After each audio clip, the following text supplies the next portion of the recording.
আজকে আমি শহর থেকে দূরে যাওয়ার চিন্তা করছি। ইট পাথরের দেওয়াল থেকে যদি একটু গ্রামের পরিবেশে যাওয়া যায়, দেখতেই থাকুন।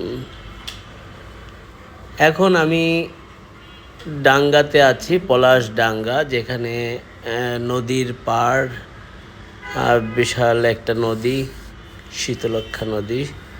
আর এই নদীর পাড়ে খুব মনোরম পরিবেশে আমি কিছু সময় অতিবাহিত করি।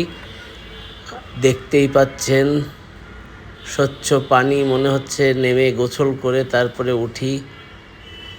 2-3 জন মুরব্বীরা এখানেই গোসল করছিলেন খুব আনন্দ সহকারে, খুব মজা নিয়ে, সেটাও দেখলাম। আর সুন্দর পানি, স্বচ্ছ পানি দেখে মনটা খুবই ভালো লাগলো।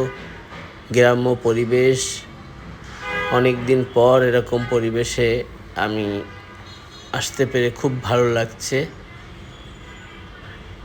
আর গ্রামের মানুষ অনেকেই অনেক কিছু পুষে বা লালন পালন করে, যেরকম ছাগল, গরু। একটা ভদ্রলোক তার 3টা ছাগল নিয়ে নদীর পাড়েই এসছিল। ছাগলগুলোও খুব সুন্দর। শুনছিলাম যে কোনো ছাগলের নাম রাখছেন কিনা, বলে না, এমনিতেই ডাকলে কাছে চলে আসে, সাথে নিয়েই খাওয়াচ্ছিল। ছাগলগুলো এখনকার সময়ে প্রায় 25-30 হাজার টাকা করে হবে, এমন একটা অবস্থা দেখছিলাম। খুব ভালো, এবং তার খুব আদরের ছাগল।